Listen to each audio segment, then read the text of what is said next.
yo creo que cuando se planteó esta sesión hoy, ¿no? El 21 de febrero a esta hora, que fue en otoño, y esto lo lleváis planificando ya muchos meses, y la titulasteis para abrir este ciclo, ¿no? La reconfiguración del orden internacional, en ese momento nadie sabíamos, nadie, que hoy mismo se iban a producir, yo creo que 2 discursos de 2 estadistas que realmente dan contexto y de alguna manera corroboran que estamos en, no sé si en una reconfiguración del orden internacional, pero sí en uno de esos momentos claves, ¿no? Esta mañana hemos escuchado, si no lo habéis escuchado, lo podéis ver en Internet en cualquier momento, el discurso del Estado de la Nación que ha hecho Vladimir Putin en Moscú, y ahora hace apenas una hora y media, el discurso de Joe Biden en Polonia. Y ha sido claramente una conversación entre ellos, ¿no?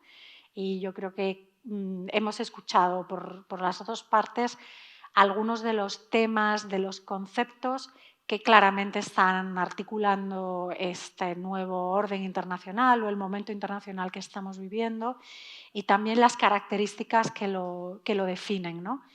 Y yo creo que el primer concepto que define este nuevo orden internacional es el de la competencia y el de la rivalidad, ¿no? Y es triste, ¿no? Yo creo que lleguemos a 2023 y que el concepto articulador en este momento sea el de la rivalidad y no el de la cooperación, que fue la esperanza, ¿no?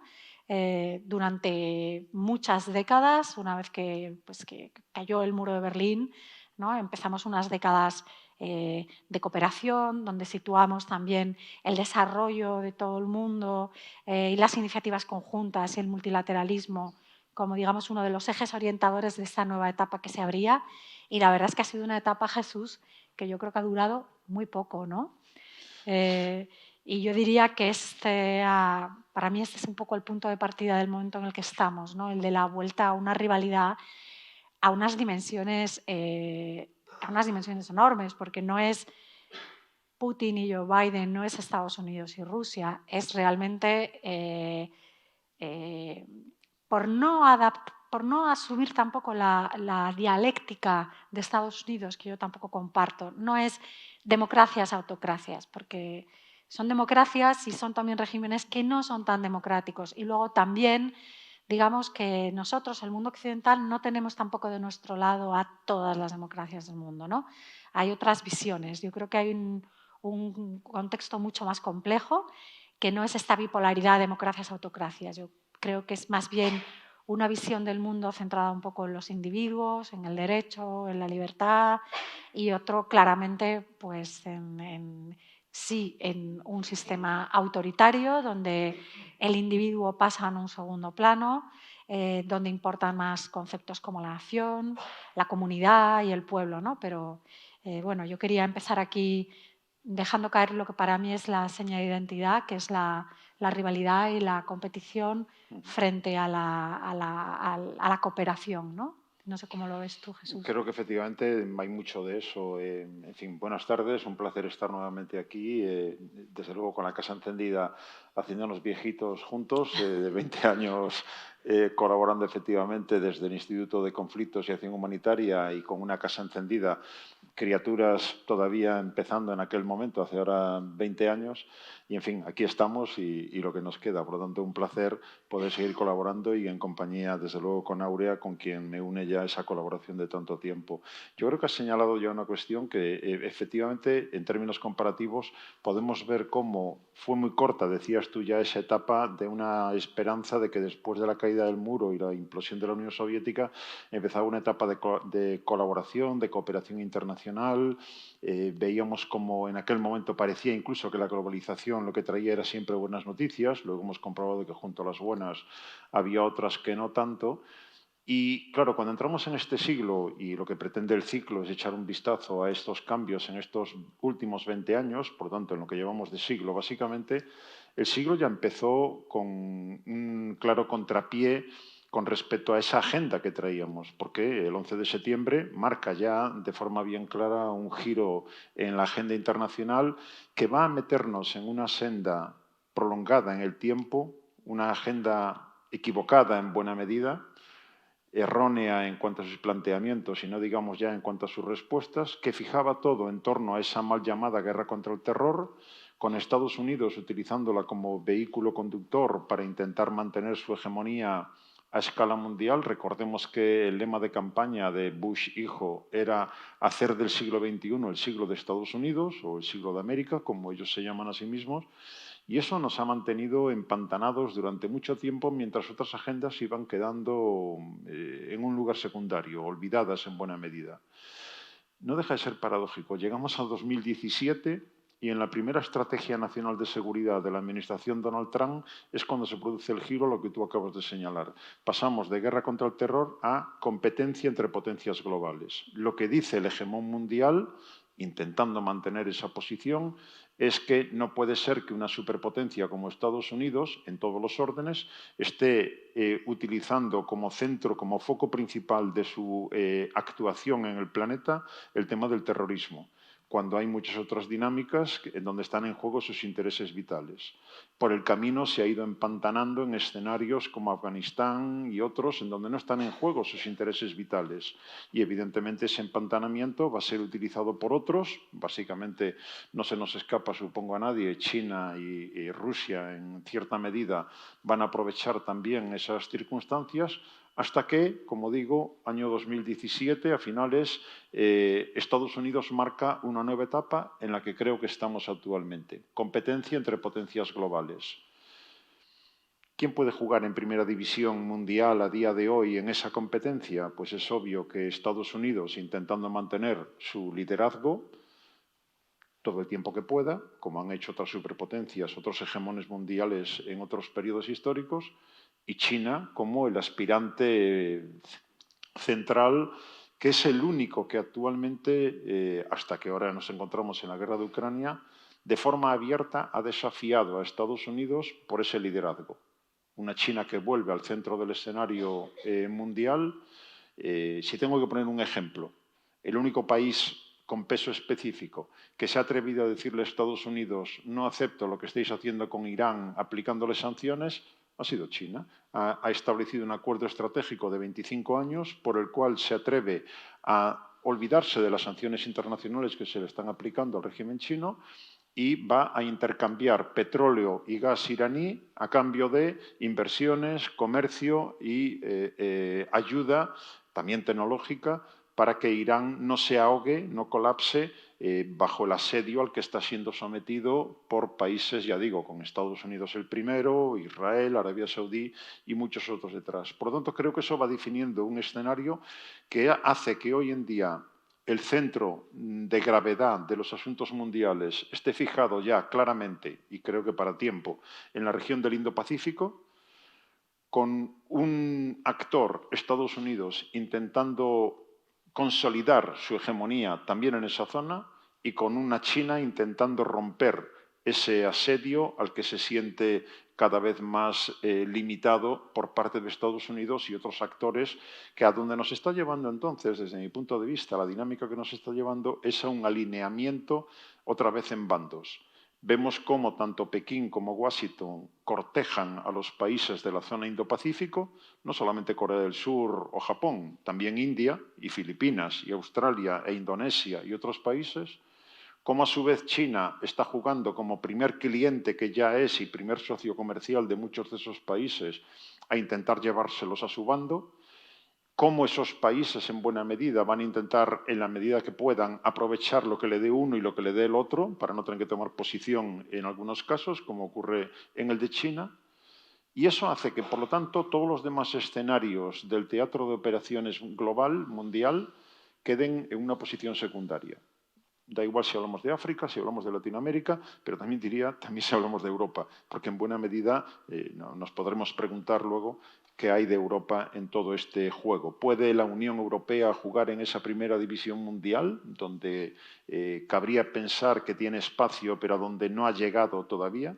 Y también en ese mismo contexto, Rusia, pues evidentemente una Rusia que sigue soñando con ser reconocido como una potencia global, que ha aprovechado en buena medida ese empantanamiento de Estados Unidos en escenarios de Oriente Próximo y de Oriente Medio, que ha intentado, por lo tanto, recuperar una zona de influencia tanto en el Asia Central como en la Europa central y oriental, de la cual Ucrania es el mejor ejemplo que tenemos, pero que hasta ahora no lo ha conseguido, lo cual no quiere decir que no vaya a seguir pugnando por lograr ese objetivo.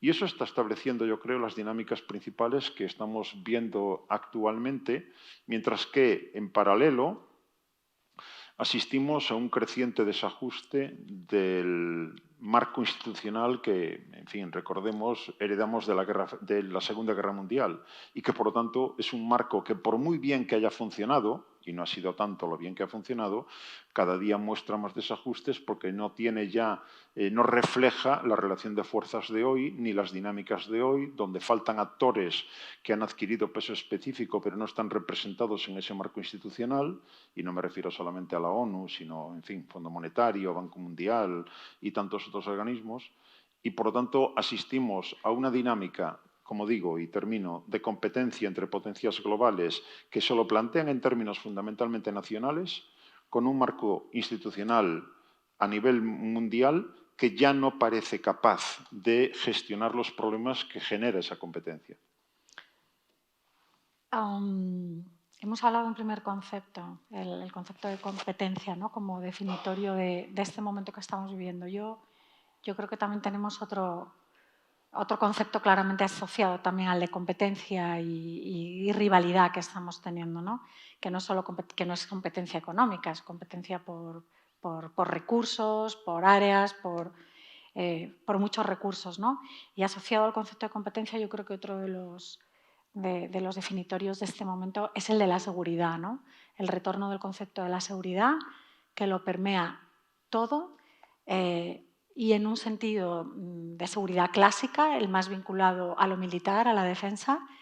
Es realmente espectacular ver cómo la terminología más asociada a los conflictos y al mundo de la defensa está ahora mismo en la prensa, en los programas de televisión y en la sociedad, ¿no? O sea, cuando hablamos de defensas antiaéreas, tanques, vehículos blindados, es decir, es realmente increíble con qué rapidez se ha extendido esta terminología en todas nuestras sociedades, ¿no?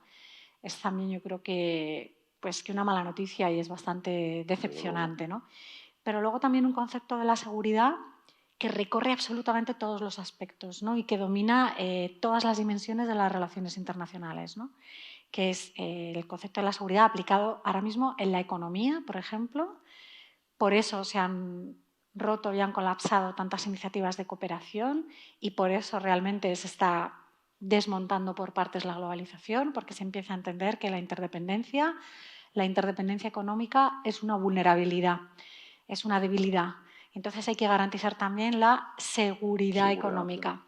Y se desmantelan también pues, todos los sistemas, digamos, de gestión global de la economía. Clarísimamente empezó con el comercio, clarísimamente empezó con Trump, también en 2016, donde la Organización Mundial del Comercio empezó a entrar en un estado de coma en el que no ha salido y todavía no sabemos si está muerta del todo, ¿no? La seguridad también aplicada, por supuesto, al ámbito energético, a garantizar nuestros suministros y a romper también con las dependencias que nos generan los suministros energéticos. La seguridad aplicada también a la gestión de las migraciones, de la movilidad humana. Y yo creo que la gran novedad en este momento es la seguridad aplicada al ámbito de la tecnología, cómo el desarrollo tecnológico yo creo que es el terreno de la gran competición que estamos teniendo ahora mismo, quién tiene la supremacía en el ámbito de la tecnología, y también entender cómo el dominio y la soberanía de ciertas tecnologías es esencial para garantizar quién encabeza esta competición mundial por el liderazgo y por el sistema. ¿Tú cómo ves el tema de la seguridad? ¿Hacia dónde nos va a llevar, además? De momento parece que nada bueno, porque desde luego una de las cosas que más me pasma con esto de los a veces de los refranes o de las expresiones que tenemos ya muy consolidadas, esa que dice de que el ser humano es el único animal que tropieza 2 veces en la misma piedra, me parece de un optimismo absolutamente exagerado. O sea, no, ¿cómo que 2 veces? 2 millones de veces. Es que, o sea, ¿cómo es que no hemos aprendido ya que los instrumentos militares no sirven para resolver problemas que son de naturaleza social o de naturaleza económica o de naturaleza política? ¿No lo hemos aprendido de la Guerra Fría, sin ir más atrás? ¿No lo hemos aprendido de tantos casos? ¿No lo hemos aprendido de la lucha contra el terrorismo? Y, por tanto, desde ese punto de vista me asombra ese proceso en el que coincido contigo de securitización de la agenda internacional. Estamos metidos otra vez en una vuelta a esquemas que si aún pudiéramos decir, vale, pues te parecen mal, pero funcionan. Pero es que no funcionan. O sea, funciona frente a la desesperación de una persona que no come 3 veces al día, que está siendo expulsada de su territorio por un cambio climático que hace insoportable la vida allí. ¿Funciona que le pongas una patrulla naval en el Mediterráneo para que no cruce desde África hasta el norte del Mediterráneo? Pues no, no funciona. Evidentemente impedirás que llegue uno, pero detrás de ese van a venir muchos más, si las condiciones sociales, políticas y económicas no cambian. Desde ese punto de vista, ya digo, entendiendo que lo que explica en muchas ocasiones este tipo de procesos, en este caso de esa securitización, es el cortoplacismo. O sea, la idea de, si lo miro desde la perspectiva occidental, la idea de un gobernante nacional en la Europa occidental que está pensando en clave de yo voy a estar aquí 4 años, como mucho voy a estar 8 años. Por lo tanto, no me pidáis que resuelva el hambre en el mundo, que resuelva las guerras, que resuelva la crisis climática. Yo vengo a gestionar lo que me toca durante este tiempo. Y, por lo tanto, la tentación de tomar un atajo, que significa despliegues militares, apoyo y asistencia técnica a las Fuerzas Armadas y a las fuerzas de seguridad de países de tránsito, de países de origen de esos flujos migratorios que mencionabas, es una tentación casi irresistible, que nos lleva a no preocuparnos de si esas Fuerzas Armadas o esas fuerzas de seguridad que estamos apoyando son respetuosas o no con los derechos humanos, les suena o no les suena el derecho internacional, porque estamos buscando que me quiten el problema de encima.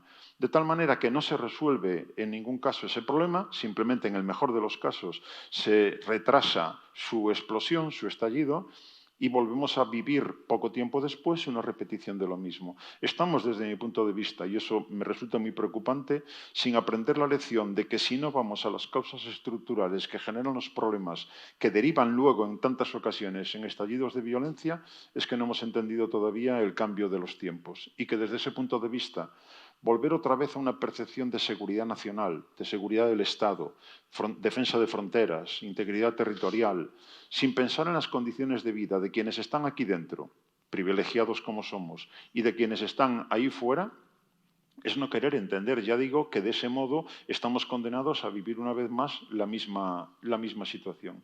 Y junto a eso, otra cuestión que también está ligada y que ya está implícita en lo que tú estabas comentando, Aurea, es que nos hemos quedado sin modelo. O sea, la cuestión es que nos hemos quedado sin modelo. Y ahí tenemos a Rusia, y ahí tenemos a China. Hay 2 imágenes para mí muy claras. Porque la Unión Europea no es ya un modelo, Jesús. Teníamos un modelo, pero se nos ha venido abajo. Estoy pensando en 2 casos, uno con Unión Europea o un país de la Unión Europea como protagonista y otro Estados Unidos. Recordemos la Ostpolitik de Willy Brandt. La idea de, mejor con la Unión Soviética, vamos a establecer una red muy densa de relaciones, detrás de las relaciones económicas vienen las relaciones sociales, políticas, detrás de la liberalización económica viene la liberalización política, por lo tanto, Rusia, metido ya en ese juego, acabará siendo una democracia Pero como la nuestra. eso no ha funcionado ni con China, Por eso voy a China. Ni con Rusia, ¿no? Eso es. O sea, el primer caso, Alemania, Ostpolitik, Willy Brandt, más ahora el Zeitenwende, el Händel-durch-Wechsel, también alemán, el cambio a través del comercio, y no ha funcionado. Clinton dando saltos de alegría para recibir a China cuando se integró en el año 2001 en la Organización Mundial del Comercio. China va a entrar en la Organización Mundial del Comercio, el comercio nos beneficia a todos, detrás de la liberalización que implica la economía viene la liberalización política, China acabará siendo una democracia, las democracias no hacen la guerra entre sí, todos nos vamos a llevar muy bien, vamos a un mundo más justo y más seguro y viviremos todos mejor. Y China no está jugando ese juego. Y Rusia no está jugando ese juego.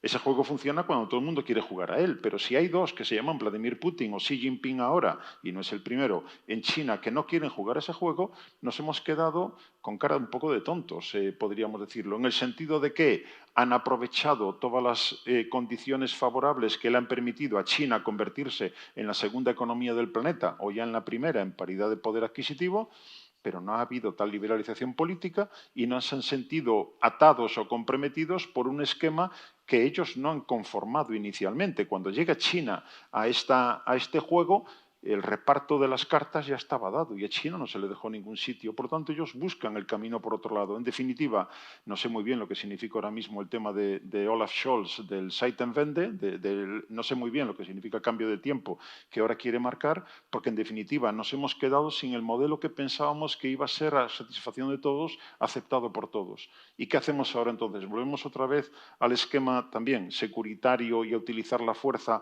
porque con eso solamente la fuerza sirve? Ahí es donde nos hemos quedado un tanto desnortados, ¿no? Y no sé cómo saldremos de ahí. Yo creo que nos habíamos propuesto, y de momento lo estamos consiguiendo, no centrar toda esta conversación en Ucrania, ¿no? Desde que comenzó la invasión rusa, ¿no? el 24 de febrero del año pasado, pues ha habido muchos titulares y muchos análisis que han partido de la idea de la invasión rusa de Ucrania, una nueva guerra abierta en territorio europeo, una guerra de agresión y de conquista, ¿no? Es el detonante de un nuevo orden internacional. Bueno, yo creo que aquí coincidimos que esto viene de antes, de mucho antes. Estamos ahora en el primer aniversario de la guerra, pero no nos olvidemos también de otro aniversario. Estamos ahora también en los 20 años no solo de la Casa Encendida, sino de la guerra de Irak. Ajá. Y eso también fue, yo creo que uno de los primeros desastres de Estados Unidos. Pero tal día como hoy, 2023, ¿no? Con una guerra brutal en Ucrania, nosotros estamos preparando hoy un boletín electrónico que queremos enviar esta semana con unos contenidos específicos y estábamos buscando fotografías y realmente nos hemos quedado en el equipo impresionados al ver todas las fotografías y al ver las fotografías de las trincheras.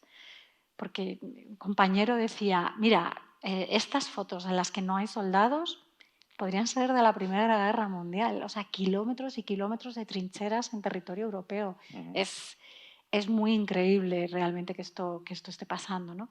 Y tú hablabas, ¿no? Cuando yo hablaba del concepto también de la seguridad, y tú has dicho también que la militarización de todo, ¿no?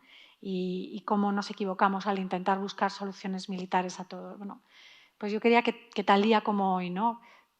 Ahora sí hablar un poco de la guerra de Ucrania, ¿no? Y de lo que ha podido suponer.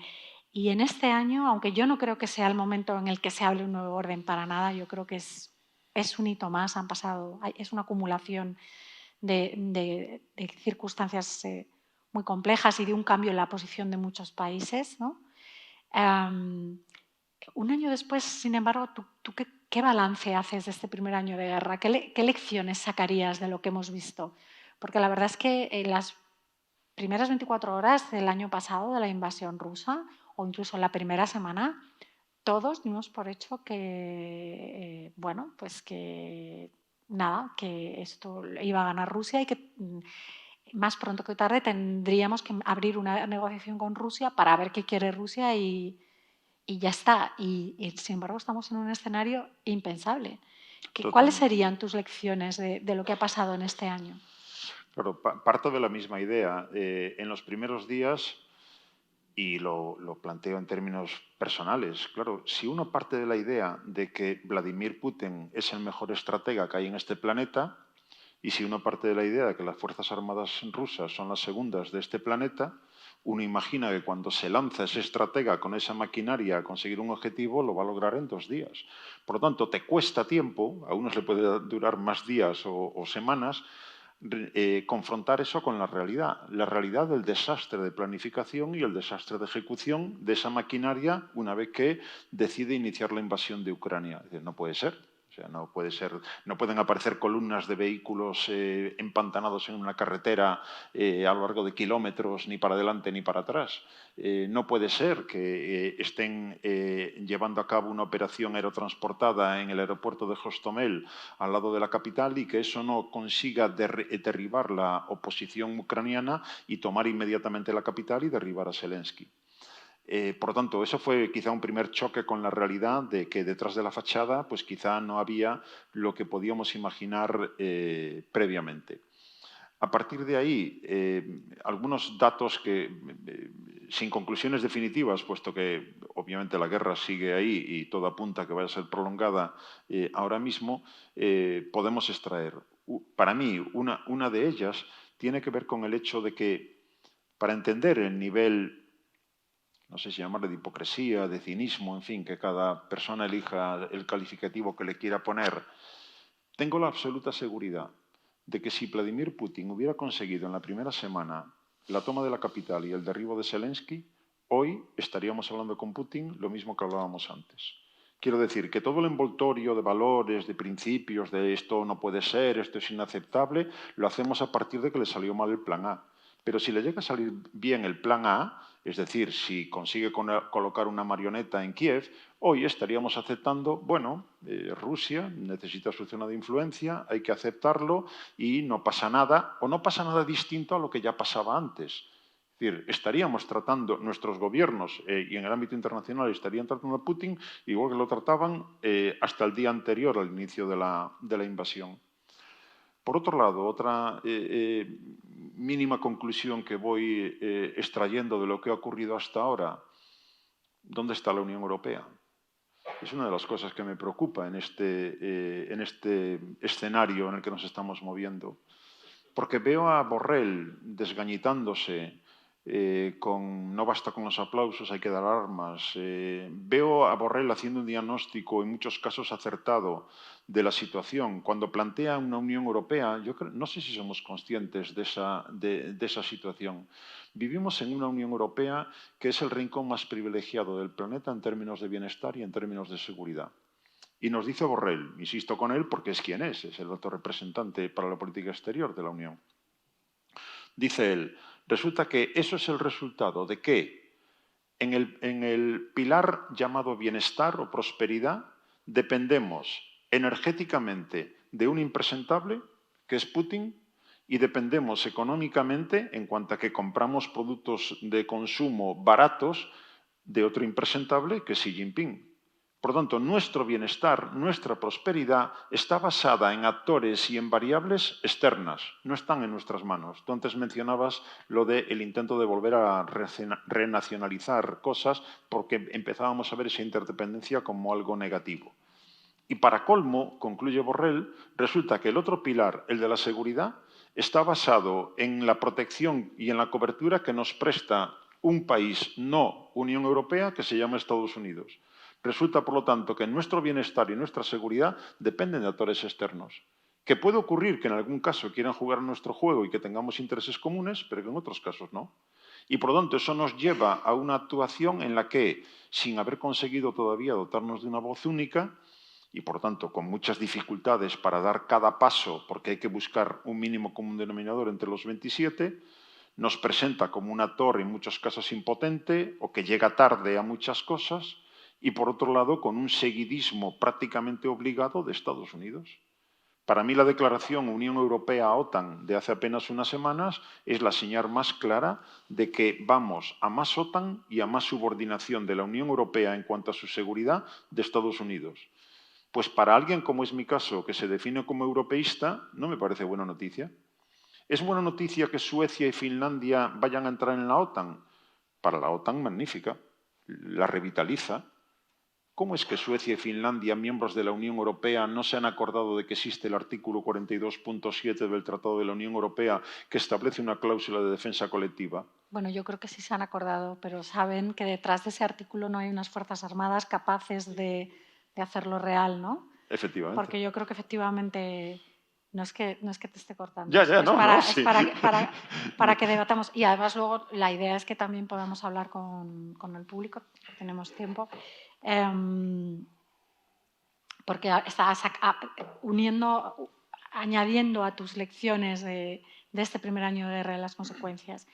Yo creo que hemos visto primero que Rusia es más débil de lo que pensábamos, o sea, no es tan fuerte, no es que sea más débil, es que no es tan fuerte. Sí, lo de detrás de la fachada. Efectivamente, pero también hemos visto que es mucho más peligrosa de lo que pensábamos, porque esta política de compromiso y, por ejemplo, el hecho de que se terminase, no que se terminase, sino que la gran fase de construcción y de desarrollo del Nord Stream entre Alemania y Rusia se hiciese después de la anexión de Crimea, y toda la política de Merkel de compromiso hacia Rusia para tenerle enganchado y comprometido con Europa, hemos visto que era de una ingenuidad brutal, porque lo que sí que hemos visto este año es que Rusia es mucho más peligrosa y más impredecible, incluso con este ejército que estamos viendo que no es tan fuerte, ¿no? Y es mucho más peligrosa porque es capaz, como ha hecho tantas veces a lo largo de su historia, de mandar a sus ciudadanos a oleadas a morir en el frente por una causa imperial la mayoría de las veces, ¿no? Hemos visto que es no es tan fuerte, pero es más peligrosa, y también yo creo que hemos constatado una realidad, y es que la seguridad de Europa está absolutamente en manos de Estados Unidos, pero yo creo que ahora más todavía. Sí. Ahora muchísimo más. Entonces, por eso el artículo 42.7 o 47.2, 42.7, ¿no? 42.7. Del Tratado de la Unión Europea, que es una especie también de defensa colectiva de la Unión Europea, no funciona, porque si tú no tienes, y es otra de las cosas a las que me gustaría hablar contigo, si tú no tienes detrás unos ejércitos y unas capacidades militares, no sirve de nada, y no sirve de nada tampoco acuerdos internacionales de desarme, acuerdos de desarme nuclear, digamos que todo el entramado del derecho internacional, que ha sido el sustento de nuestro orden liberal internacional del que hemos disfrutado tan poco tiempo, volvamos a recordarlo, nos parece que es el logro que hemos tenido o es el entorno en el que hemos vivido toda nuestra vida. Sí, la nuestra sí, pero es que la nuestra todavía es muy breve. Quiero decir, ese entorno de un sistema internacional basado en leyes y de un derecho internacional consistente y basado en acuerdos se está desmoronando, porque estamos viendo que no sirven de nada los acuerdos internacionales. Hoy mismo Putin ha corroborado que abandona un tratado esencial también, el START, ya no sé si es el 1, el 2, el 3. Que no sirven para nada si no tienes detrás una fuerza militar que lo respalde, y Europa no la tiene. Eso es otra de las conclusiones en las que coincido también. Insistiría por concretarlo todavía más. Lo que sacamos de aquí también es que ¿dónde está la ONU?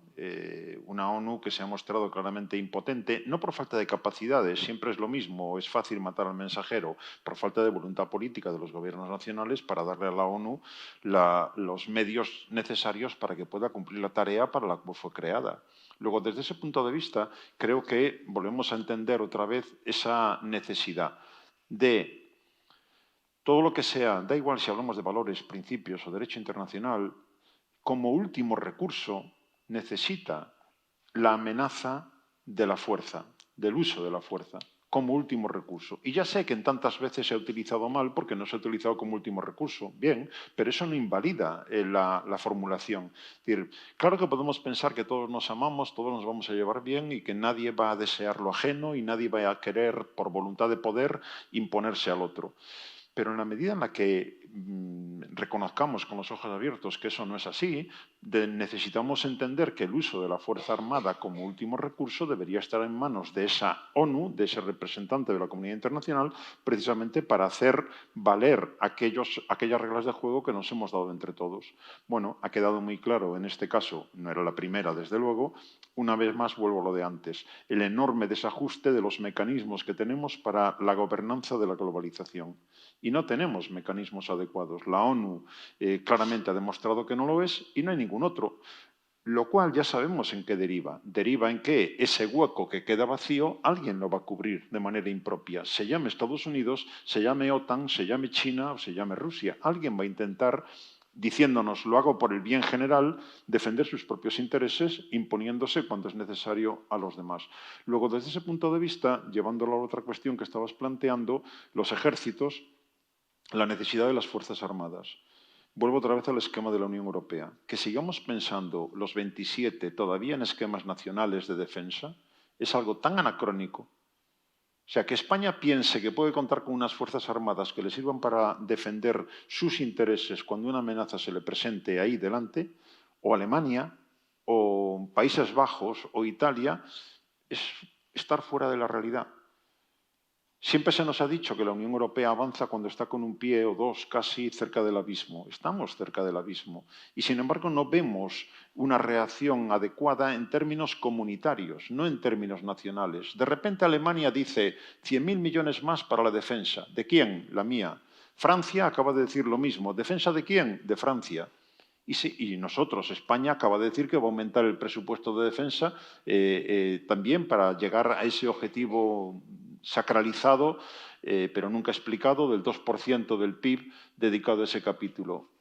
¿Con el 2% ya vamos a estar seguros con respecto a cualquier cosa que afecte a los intereses de los españoles? Pues evidentemente no, porque el tipo de amenazas y de riesgos a los que nos enfrentamos superan las capacidades nacionales de cualquiera de los 27. Y sin embargo seguimos en esa mentalidad nacionalista, ya digo, desde mi punto de vista, absolutamente anacrónica. Con un último añadido, y es que ahora, fíjate, esta semana lo hemos vuelto a ver, ¿qué está pidiendo Stoltenberg? ¿Qué está pidiendo Zelensky? Por favor, munición de 155 milímetros. ¡Munición! No estamos hablando de una nave para ir a Júpiter.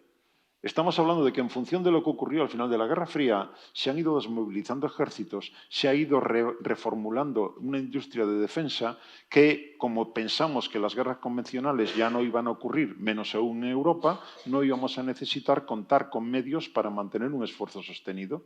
Y nos encontramos con que un año después, lo que es capaz de fabricar el conjunto de los 27 en armas y en munición, lo consume Ucrania en una semana. Y no damos para más, prácticamente. Pues eso nos debería hacer sentir que estamos desnudos también y, por tanto, nos debería llevar a reformular qué capacidades en el conjunto de los 27, no a escala nacional, con qué capacidades deberíamos contar para defender nuestros propios intereses con nuestros propios medios. No, como apuntabas tú también, y ahí coincidimos una vez más, no con los medios que Estados Unidos en un momento determinado decida poner a nuestro favor o no. Tú hablabas también si te parece, para que podamos hablar un poco con el público, de la inoperancia de la ONU y de la falta de voluntad política. Pero yo, sinceramente, Jesús, creo que la ONU está bloqueada primero porque tiene un pecado original, que es el pecado original de conceder el veto a 5 potencias. Y luego porque ahora mismo el gran problema de la ONU y, por tanto, el gran problema que tenemos en el mundo es un problema de liderazgo de las 3 grandes potencias, de China, de Estados Unidos y de Rusia, que son 3 de los 5 miembros permanentes del Consejo de Seguridad. China y Rusia llevan décadas bloqueando cualquier tipo de acuerdo y de iniciativa que tenga que ver con Siria, con Libia, etcétera, ¿no? Pero Estados Unidos ha sido en otras ocasiones un gran dinamitador de Naciones Unidas. ¿Tú crees que hay alguna fórmula, que hay alguna esperanza para el sistema multilateral creado en torno a Naciones Unidas que está bloqueado por uno de sus organismos, el Consejo de Seguridad, pero que ha sido capaz de crear a lo largo de 75, 77 años tiene ya, ¿no? pues todo un sistema que realmente se ocupa de los grandes asuntos del planeta, ¿no? Que es la alimentación, el medio ambiente, la infancia, las mujeres, o sea, de tantos problemas de verdad globales. ¿Crees que va a haber algún mecanismo de ponerlo en marcha? ¿Tú crees que la fuerza de los otros, es decir, de todos estos países, por ejemplo, que tú has estado mencionando, del sureste asiático, de África, también de América Latina, donde está la mayoría de la población mundial, será capaz de reactivar Naciones Unidas y de hacer de Naciones Unidas una institución más importante y más central a la hora de resolver los problemas globales? Me llevas a terrenos muy tenebrosos ya, Aurea, porque ahí hay una primera reacción a lo que estás comentando, y es entender que cada marco institucional es el resultado de un periodo histórico y de una circunstancia histórica determinada. Esa ONU es el resultado de una Primera y de una Segunda Guerra Mundial y de la experiencia de la Sociedad de Naciones. Y solo cuando colapsó aquel marco, los que se sintieron ganadores en ese momento histórico establecieron un nuevo marco y dijeron, a partir de ahora se juega con estas reglas. ¿Por qué? Porque les interesaba, evidentemente. Y aún así, como estaba señalando, no se atrevieron, por si acaso afectaba a sus intereses vitales, no se atrevieron a ir más allá, dotando a ese nuevo organismo de los poderes reales para en un momento determinado colocarse por encima de esa soberanía nacional, vigilando que todo el mundo cumplía con las reglas que se habían dado y, si era necesario, sancionando al que rompiera esas reglas. Por lo tanto, la ONU ha sido siempre un actor imperfecto en la medida que no se le han dado esos medios para cumplir con su tarea. Y lo que hemos visto, por lo tanto, es que un cambio radical de modelo y de marco ha venido habitualmente en la historia por el colapso. Difícilmente el ser humano ha sido capaz de adelantarse y, en previsión de lo que pueda venir, vamos a establecer un marco y unas reglas de juego que puedan llevarnos a un mundo más pacífico. Desde ese punto de vista, podemos entender que cualquiera de los que están ahora mismo con ese privilegio de asiento permanente y de derecho de veto no van a renunciar a él en ningún caso. En ningún caso, porque le da la posibilidad de defender sus intereses vitales en cualquier circunstancia y les da más peso internacional en la medida en que muchos países van a querer llevarse bien con ellos para que cuando algo les afecte puedan contar con la cobertura de alguno de los cinco. Luego, desde ese punto de vista, se me hace difícil que por movimientos sociales, por peso demográfico de África o por cualquier otra circunstancia nos vayamos a mover de ahí. Y si necesito hechos para darle un poco más de solidez a lo que estoy comentando, voy a los hechos. Es decir, 1995, ha terminado la Guerra Fría. Se conmemora el 50 aniversario de la creación de Naciones Unidas. Se pone en el orden del día un programa de reforma de la organización, eso, para poner el reloj en hora. No se consigue. La idea era modificar la composición del Consejo de Seguridad, modificar también el proceso de toma de decisiones. No se consiguió. Año 2005, 60 aniversario de la ONU. Está ahí ese, para mí, importantísimo informe de Kofi Annan de un concepto más amplio de libertad, seguridad, desarrollo y derechos humanos para todos, como los tres pilares fundamentales de un nuevo orden internacional, que debería suponer que el ECOSOC, dedicado a los temas de desarrollo, fuera un órgano ejecutivo con capacidades similares en el terreno del desarrollo social, político y económico, similares a los del Consejo de Seguridad. Un Consejo de Seguridad más representativo, como es que no está India, como es que no está China, como es que no está Brasil, como es que no está Nigeria, como es que no están X otros países. Se planteó. Y que el Consejo de Derechos Humanos fuera también un órgano con capacidad real para sancionar a los que violaran sistemáticamente derechos humanos. Eso fue en el año 2005. Es la última vez que en el orden del día de las Asambleas Generales de la ONU, ni en los años normales, ni cuando se cumplió el 70 aniversario, ni cuando se ha cumplido el 75, que también hubo una declaración institucional, se haya vuelto a integrar el tema de la reforma de la ONU. Es decir, hemos aceptado pasivamente que esto es lo que hay y con eso tenemos que manejarnos. Cosa que evidentemente beneficia a unas cuantas potencias que saben que pueden contar con la ONU cuando interesa manipularla y pueden despreciarla cuando tienen otros deseos, otros objetivos. se me hace imposible prácticamente imaginar salirnos de esa circunstancia. Y tú hablabas que a veces los cambios se producen por colapso, se llega a veces por colapso. ¿Tú crees que de la guerra en Ucrania podríamos llegar a este momento de colapso? Es decir, ¿cuáles podrían ser las consecuencias inesperadas de la guerra y de cómo se resuelva, ¿no? ¿Crees también que de lo que pase, de cómo se resuelva la guerra en Ucrania y cuándo se resuelva, va a tener también un impacto, por ejemplo, en China, en cómo se sitúa China en claramente su plan por el liderazgo global, que lo tiene clarísimamente? Yo creo que tiene ese potencial, desde luego. Hay que entender que en este primer año, sin olvidarnos de que la guerra empezó en el año 2014, no el año pasado, en este último año el conflicto violento está circunscrito geográficamente a Ucrania y las fronteras inmediatas con la Federación de Rusia, pero no más allá, aunque en otros terrenos evidentemente nos ha afectado a muchos otros, por muy lejanos que estén, desde el problema de los cereales en el Cuerno de África a la crisis energética o la inflación que estamos sufriendo en otros países y un malestar social en crecimiento. Pero evidentemente tiene el potencial de, según cómo se desarrolle, de acabar convirtiéndose como mínimo en un conflicto continental. De implicación militar, me refiero, ya no de implicaciones económicas o de tipo social, sino de que, según cómo vayan las cosas, y estamos en esa disyuntiva, si Rusia consigue imponerse, ¿qué piensan los bálticos que viene después o qué piensa Polonia que viene después? Pues obviamente que Rusia va a seguir adelante y, por lo tanto, aumenta el área afectada por la violencia directa. Luego eso llevaría seguramente a una implicación de la OTAN, luego eso nos coloca ante una guerra OTAN-Rusia, luego eso es algo que cambia completamente la agenda actual y efectivamente en ese momento estamos apuntando al colapso de este sistema y de ahí consecuencias que se nos escapan. Porque tú crees, sé que puede parecer que entramos en un terreno especulativo, ¿no? Pero yo creo que merece la pena especular, o en vez de llamarlo especular, vamos a denominarlo reflexionar sobre lo imprevisible, ¿no? O sobre lo imprevisto, o sobre lo impensable.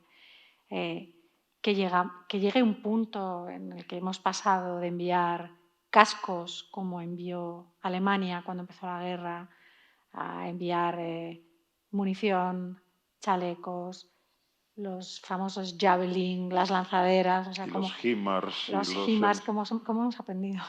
Que se pase de los aviones y que incluso lleguemos a ver tropas de distintos países europeos en Ucrania. Como mínimo no podemos descartarlo. Es decir, igual que no podemos descartar que un Putin desesperado acabe recurriendo al arma nuclear, porque lo que es inimaginable es pensar que Putin vaya a salir con las manos vacías de Ucrania, también podemos pensar que al revés, un Putin que pueda acabar imponiéndose en toda Ucrania acabe activando una respuesta que nos haga cruzar esa línea roja de tropas de la OTAN desplegadas en combate. Y, por lo tanto, eso nos lleva a un escenario absolutamente distinto al actual, en el que todavía, por una... En fin, si quiero poner el ejemplo, si se quiere, hasta tonto, evidentemente Biden ha ido con mucho secretismo a Kiev, pero evidentemente han llamado a Moscú diciendo, oye, que Biden va a Kiev, no vaya a ser qué. O sea, imaginemos que a Biden le pasa algo ayer. ¿Qué hace Estados Unidos? ¿Se queda callado? ¿O se ve de algún modo forzado, obligado, como queramos imaginarlo, a responder? Por lo tanto, de momento, claro pues que se mantienen las formas. Ninguna crónica de estas así, que son casi novelescas, que he leído estos días, ¿no? Ayer leía una así muy... bastante literaria que hizo el New York Times de cómo se preparó todo el viaje en tren, que no durmió, qué tal. En ningún caso se les ocurrió poner esta frase de, bueno, es muy probable que Rusia estuviese avisada por los propios norteamericanos, nuestro presidente va, ahí te lo dejo, ¿no? O sea... Cabe pensar que eso es así. Por lo tanto, quiero decir con eso que hasta ahora, con todas las barbaridades que están ocurriendo, no se han roto los canales de contacto entre Moscú y Washington. Pero si entramos en un escenario como el que estábamos ahora empezando a dibujar, evidentemente puede ocurrir lo ahora impensable. Y en ese sentido, evidentemente, se nos viene abajo totalmente ya el marco actual. No sabemos cuál puede ser el siguiente y tú apuntabas también hacia China. ¿Qué pinta China en todo esto? Yo entiendo, por un lado, China, en términos muy concretos ahora, y mirando hacia adelante de forma más genérica, en términos muy concretos ahora, evidentemente a China, por un lado, que su principal rival por la hegemonía mundial esté implicado de forma ya tan seria en el conflicto de Ucrania no le viene mal, porque significa que Washington no puede dedicar el 100% de atención a la emergencia de China como futuro líder mundial, luego le obliga a diversificar esfuerzos. Por otro lado, le interesa que Rusia no colapse, porque siempre le puede venir bien para en un momento determinado sumar fuerzas o crearle problemas al rival común que es Estados Unidos, pero tampoco China se va a implicar, se va a alinear plenamente con Rusia en ningún caso. Le está saliendo bien la jugada. China mantiene una ambigüedad calculada que le permite, por un lado, no reconocer las anexiones territoriales que Rusia está haciendo en Ucrania, pero por otro lado no aplicarle sanciones económicas que otros países están aplicando. Mientras tanto, compra gas y petróleo a precio de saldo en cantidades infinitamente superiores a las que había hace apenas un año.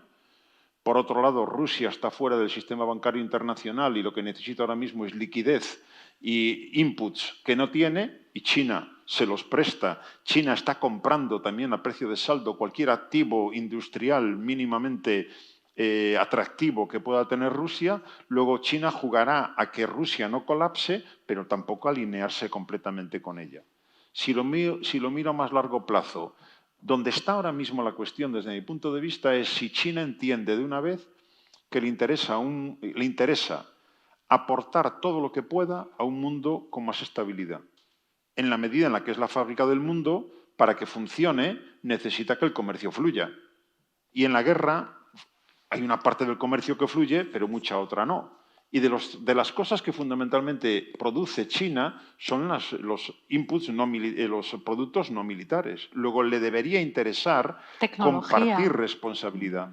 Tecnología, en gran momento, en gran parte. Pero en temas como el cambio climático le debería interesar colaborar, en temas como la estabilidad de ciertas regiones. Por lo tanto, recuerda, Aurea, porque tú lo habéis trabajado en política exterior antes, en lo que decía Aurea de ese boletín, en fin, cualquier cosa para quien no conozca política exterior y le interesen estos temas, obviamente es la referencia, desde luego, en España y más allá. Por lo tanto, recuerda que hace años hablábamos de aquello de Chinamérica. O sea, Chinamérica, un concepto que hoy en día ha quedado ya completamente olvidado. Es decir, un Estados Unidos y una China que se corresponsabilizarían, a falta de un marco de una ONU funcional, se responsabilizarían de mantener las cosas más o menos calmadas porque a los dos le interesaría la estabilidad. El famoso G2. El G2.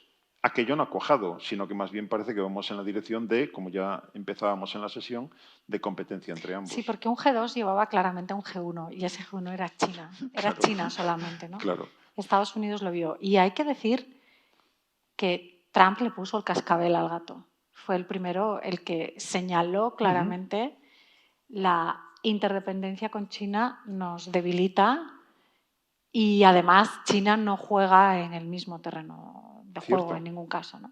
Cierto, y de hecho Biden está siguiendo la misma línea, tú lo señalabas más antes. Más duro todavía. No estamos en una guerra estrictamente comercial, que si Huawei o si alguna... No, estamos en una competencia tecnológica que va mucho más allá, que a los ámbitos tradicionales de tierra, mar y aire une el ciberespacio y une el espacio exterior y que obviamente en el terreno de las altas tecnologías, inteligencia artificial, computación cuántica, semiconductores, es donde se está dirimiendo ahora mismo en esa competencia quién finalmente acabará imponiéndose. Yo creo que terminamos ya aquí. No sé si alguien más quiere añadir algo. Muchísimas gracias por haber venido. Espero que os haya interesado. Gracias, Jesús. Nos vemos en breve. Gracias.